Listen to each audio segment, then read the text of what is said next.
விஜய் டிவியின் big pass ஷோவோட பாவப்பட்ட போட்டியாளர்னு சொன்னா எல்லாருக்கும் தெரிஞ்ச ஒரே ஆள் நம்ம பரணி தான். விஜய் டிவியால இவரோட கேரக்டர் இப்படி ஆச்சா இல்ல பிக் பாஸ் ஷோவோட கண்டிஷனால இப்படி நடக்குதான்ட்டு ஒண்ணுமே புரிய மாட்டேங்குது.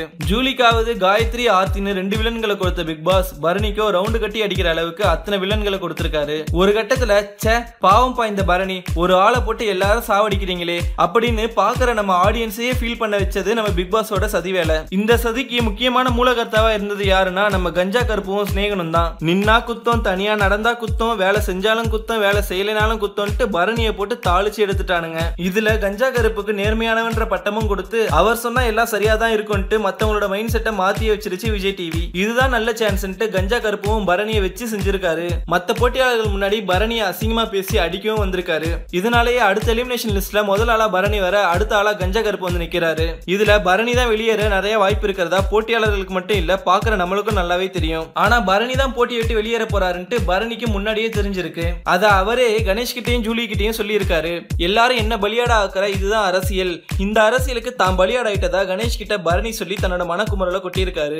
ஜூலி கிட்டையோ நீ என்கிட்ட பேசுறது நிறுத்து, இல்லாட்டி பிக் பாஸ் ஷோல இருந்து எனக்கு அப்புறம் வெளியேற போறது நீயா தான் இருப்ப அப்படின்னு சொல்லி இருக்காரு. உண்மையாவே நாம எப்படி ஒருத்தரை மத்தவங்களுக்கு அறிமுகப்படுத்துறோமோ அந்த விஷயம் தான் அவங்கள பத்தி மத்தவங்க மனசுல பதிஞ்சிருக்கும். இதுதான் பரணி விஷயத்திலும் நடந்திருக்கு.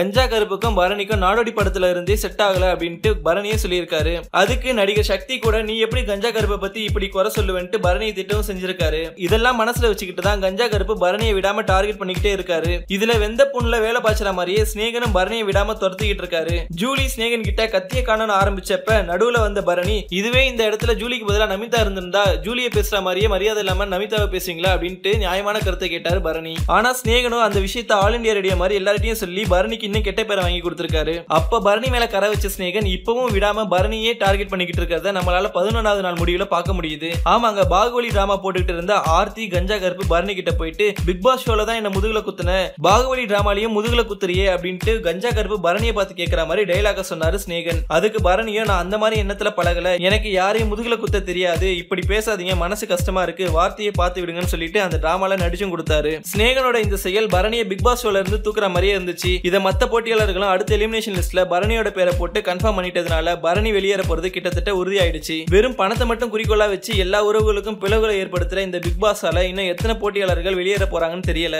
மேலும் இந்த செய்தி பற்றிய லேட்டஸ்ட் அப்டேட்டுகளை தெரிஞ்சுக்கணும்னா மித்ரா கிரியேஷன் சேனலை சப்ஸ்கிரைப் பண்ணுங்க. இந்த வீடியோ பிடிச்சிருந்தா லைக் பண்ணுங்க, ஷேர் பண்ணுங்க. இந்த வீடியோ பத்தின கருத்துக்களை கமெண்ட்ஸ்ல பதிவிடுங்க. நன்றி.